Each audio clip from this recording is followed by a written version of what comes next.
নমস্কার, আমি মৌসুমি। আপনাদেরকে আমাদের চ্যানেল মনোরম মুহূর্তে আরও একবার স্বাগত জানাই। আশা করছি আপনারা সকলে ভালো আছেন এবং সুস্থ আছেন। এটা হচ্ছে আমার বাড়ির সামনের পরিবেশ। রোজ সকালে আমরা দুজনে আজকাল হাঁটতে বেরোচ্ছি।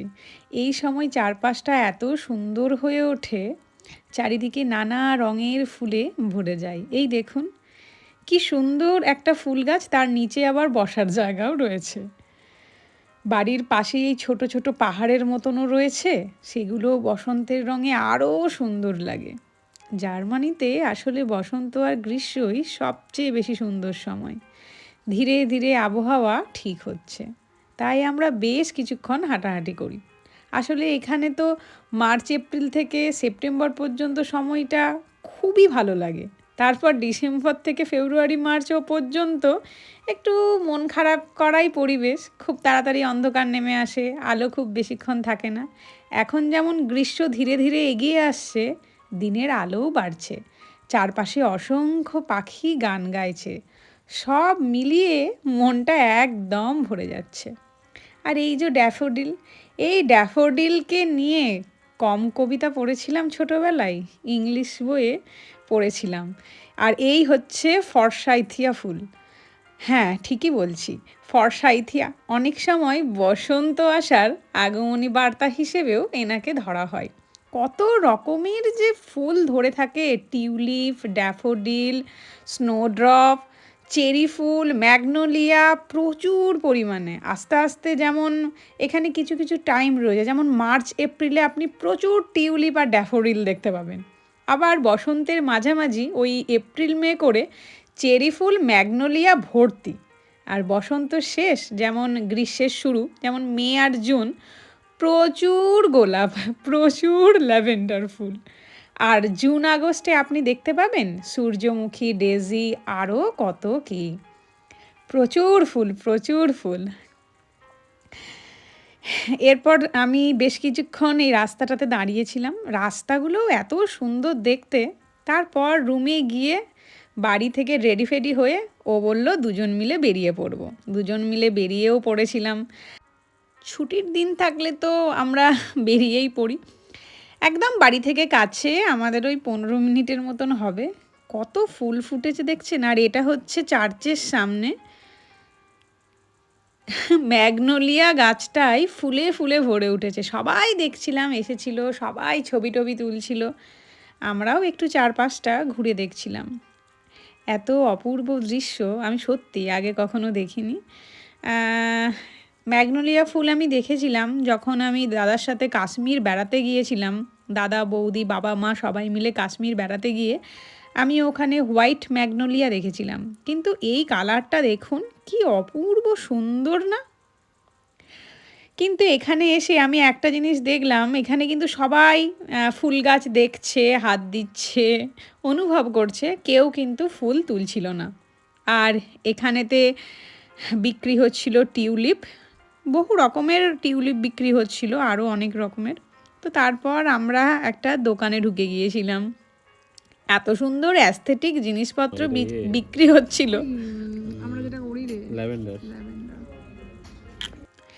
ল্যাভেন্ডার থেকে শুরু করে আরও বিভিন্ন রকমের ফ্লেভারের সোপ ছিল। আর এই দেখুন, যেটা হচ্ছে আমরা আমাদের দেশের পুরুল ছোবড়া বড়ি, ওটার দাম ছিল 3 ইউরো, মানে 300 টাকার মতন।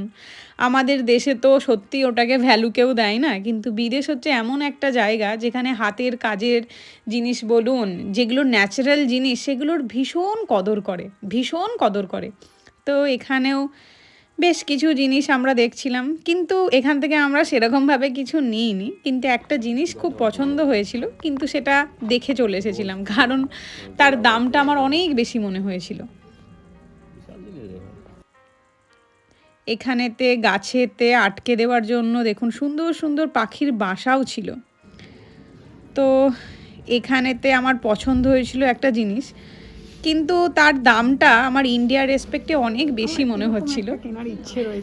এটা আমাদের নিয়ে যাওয়ার কথা ছিল, কিন্তু আমরা আনতে পারিনি। আর এই যে দেখছেন এই ব্যাগটা না, আমার অসম্ভব ভালো লেগেছিল ব্যাগটা। তো আমি ভাবলাম কত দাম আর হবে, 500, 600, 700, বড় জোর 1000। কিন্তু দেখলাম 25 ইউরো, মানে 2500।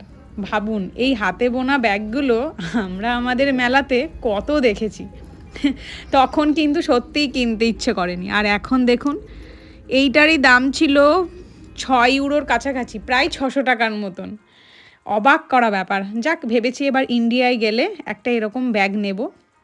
তারপর এখানে বেশ কিছু স্ন্যাক্স আমরা দেখছিলাম। এখানে কিন্তু বিভিন্ন রকমের পাওয়া যায়, যেমন ধরুন ব্যানানা স্ন্যাক্সও আপনি পাবেন, অ্যাপেল স্ন্যাক্সও আপনি পাবেন। তারপর মনে পড়ে গিয়েছিল বুনুর জন্য দুটো লিপস্টিক নিতে হবে আমাকে। তো এখানে আমি দুটো লিপস্টিকের সেট চুজ করছিলাম। তো আমার এই নিচের দুটোই বেশি ভালো লাগলো ওর জন্য, তো নিয়ে নিলাম। তারপর খিদেও পেয়ে গিয়েছিল, তো সেই জন্য এখান থেকে খাবার অলরেডি বানানো খাবার পাওয়া যায়, তো দুজনের জন্য দুটো তুলে নিলাম। খেতে খেতে আবার ম্যাগনোলিয়া ফুল দেখতে চললাম। এত ম্যাগনোলিয়া হয়েছে, অসম্ভব সুন্দর, কিন্তু আবার বৃষ্টিও নেমে গিয়েছে। জার্মানির ওয়েদার না যখন তখন বদলে যায়। আপনি দেখছেন এখন রোদ, একটু পরেই বৃষ্টি হতে পারে, তারপরেই আবার বরফও পড়তে পারে। এরকম একটা অবস্থা। তো আমি তো খুশিতে পাগল হয়ে গিয়েছিলাম, ওকে বলছিলাম আমার বেশ কিছু ছবি ভিডিও তুলে দিতে। তো ধৈর্য নিয়ে আমার ছবি ভিডিও তুলে দিয়েছিল। তো এখানে দুজনের ছবিও আমাদের তুলে দিয়েছিল। এখানকার মানুষজন ভীষণই ভালো। যখন দেখছি আমরা দুজনে ছবি তুলছি, তো ওনারাই নিজেরা আগিয়ে এসে আমাদের ছবিও তুলে দিয়েছিলেন। কি অপূর্ব দেখতে লাগছে না? যাক, এবার কিন্তু আমাদেরকে বাড়ি ফিরতে হবে, অনেকটা সময় পেরিয়ে গেছে। বাড়ির সামনে চলেই এসেছি। বাড়ির সামনেও কি অসম্ভব সুন্দর সুন্দর ফুল, দেখুন কি সুন্দর দেখতে লাগছে। আস্তে আস্তে ক্যামেলিয়া ফুলও ফোটা স্টার্ট হয়েছে। এই তো টিউলিপ, ড্যাফোডিল, আর সামনে একটা পিচ গাছেতে প্রচুর পরিমাণে ফুল ধরেছে। বাড়ি এলাম, এসে দেখুন একটা কি সুন্দর পরিবেশ। আসলে বাড়ি থেকে এত দূরে আমি ইউরোপের থাকি, পশ্চিমের এই জানালাটা না আমার খুব প্রিয়। এখন সব কাজ শেষ করে যখন এসে দাঁড়াই আর সূর্যকে ধীরে ধীরে অস্ত যেতে দেখি, চারিদিকে এত পাখির কিচিরমিচির শুনি, মনটা শান্ত হয়ে যায়। তখন খুব মনে পড়ে বাড়ির কথা, ভারতের কথা, মায়ের কথা, সকলের কথা। এই জানালাটা যেন সত্যিই আমার অক্সিজেন। এর সামনে দাঁড়ালে পাখিদের ডাক শুনে প্রথমেই মনে পড়ে যায় আমাদের বাড়ির সেই দোতলার জানালার কথা, গ্রামের বাড়ির, যেখান থেকে পাখির ডাক শোনা যেত। যাক, আপনারাও উপভোগ করুন। কেমন লাগছে অবশ্যই জানাবেন। যদি ভালো লেগে থাকে লাইক, শেয়ার, কমেন্ট করবেন। আপনারা প্রত্যেকে ভালো থাকবেন, সুস্থ থাকবেন।